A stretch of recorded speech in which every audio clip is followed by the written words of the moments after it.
माध्यमिक शिक्षा को लेकर के सरकार की तरफ से कुछ बड़े निर्णय लिए गए हैं। हालांकि उस शिक्षा में भी कई सारे निर्णय लिए गए हैं और हमसे बातचीत करने के लिए खुद इस समय डिप्टी सीएम दिनेश शर्मा जी हैं, जिन्होंने कल भी वीडियो कॉन्फ्रेंसिंग की थी और आज भी इनकी वीडियो कॉन्फ्रेंसिंग चल रही है और आप देख रहे हैं कि पूरे अपने स्टाफ के साथ में यहाँ पर इसमें वीडियो कॉन्फ्रेंसिंग में ही थे। हम इनसे बातचीत करते हैं कि सर ने किस तरह के निर्णय। जहां तक कुछ शिक्षा का प्रश्न है, आज जो हमारी वीडियो कॉन्फ्रेंसिंग हुई है उसमें हमने निर्णय किया है कि जो परीक्षाएं चलें उन परीक्षाओं के साथ साथ इवैल्यूएशन का भी काम चले।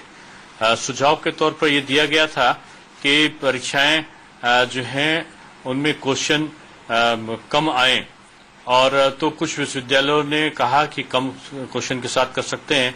कुछ विश्वविद्यालयों की कठिनाई ये थी कि उनके पर्चे छप चुके थे, तो ये विश्वविद्यालयों पर छोड़ा गया है कि वो 2 शिफ्ट में कराते हैं कि 3 शिफ्ट में कराते हैं। हमारी कोशिश यही होगी कि 2-3 शिफ्टों में परीक्षाएं कराई जाएं। ये लेकिन अगर कोई 2 शिफ्ट में कराता है और समय से परीक्षा पूर्ण कर देता है तो उसको उसकी छूट होगी।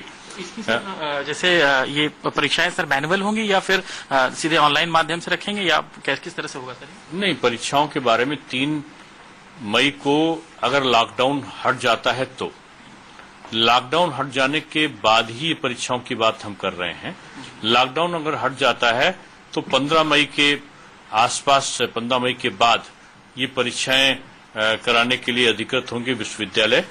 कुछ विश्वविद्यालय चाहते हैं कि वो पहले भी कर सकते हैं, तो अगर लॉकडाउन हट जाता है और पहले वो करा सकते हैं तो वो पहले भी करा सकते हैं। कुछ विश्वविद्यालयों ने ये रखा था कि सेंट्रलाइज इवैल्यूएशन की व्यवस्था है, तो सेंट्रलाइज इवैल्यूएशन की जगह वो डिसेंट्रलाइज इवैल्यूएशन की मांग कर रहे थे। तो परीक्षा फल जल्दी निकले इसलिए केवल इस वर्ष के लिए ये उनको छूट दी गई है कि वो डिसेंट्रलाइज इवैल्यूएशन भी अगर कराना चाहें तो विश्वविद्यालय के कुलपति पर निर्भर करेगा कि वो डिसेंट्रलाइज इवैल्यूएशन करा ले। फाइनल ईयर का जो रिजल्ट है, वो जो लोग अंतिम वर्ष के छात्र विद्यार्थी बैठे हैं परीक्षा में, उनका इस प्रकार से स्कीम को, जो परीक्षा का सूची है उसको तैयार की जाए कि जो अंतिम वर्ष का विद्यार्थी है उसकी परीक्षा पहले हो और रिजल्ट पहले निकले, यानी जून तक रिजल्ट निकले और जुलाई में हमारे एडमिशन पूरे हो।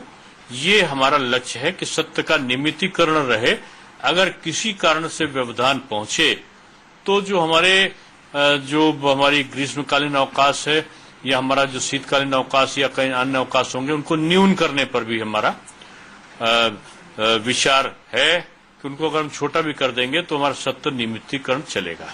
सर माध्यमिक में भी क्या ग्रीष्मकालीन अवकाश को न्यून किया जाएगा, ऐसा कुछ?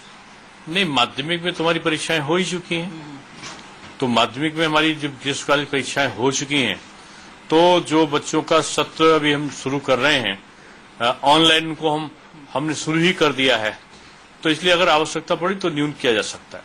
लॉकडाउन पे निर्भर करेगा। सर इसमें कुछ ऐप वगैरह दे रहे हैं कि इस ऐप को बच्चे डाउनलोड करें या कैसे, मतलब वो ऑनलाइन? देखिए, जो स्कूल के एनसीईआरटी का दीक्षा पोर्टल ऑलरेडी अपलोड है और उसके आधार पर पढ़ाया जा सकता है।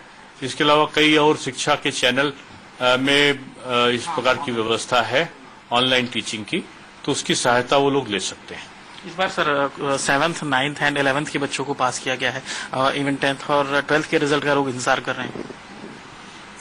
हम उनकी कॉपी को, अगर स्थितियां सामान्य रहती हैं 20 तारीख के बाद, तो कॉपी चेकिंग कराने पर हम विचार करेंगे। जल्दी रिजल्ट आए कॉपी चेक कराएंगे इंटर और हाई स्कूल की। माध्यमिक की क्लासेस सर ये मान के चलें कि लॉकडाउन के बाद शायद अगर सब कुछ ठीक ठाक, ऑनलाइन क्लासेस हमारी शुरू हो गई है। नहीं सर, मैनुअल क्लासेस लॉकडाउन के बाद क्या ऐसा कुछ लिया जा सकता है निर्णय की लॉकडाउन खत्म हो तो? आवश्यकता पड़ेगी तो हम कर सकते हैं। जी बिल्कुल। तो ये थे डिप्टी सीएम साहब दिनेश शर्मा जी।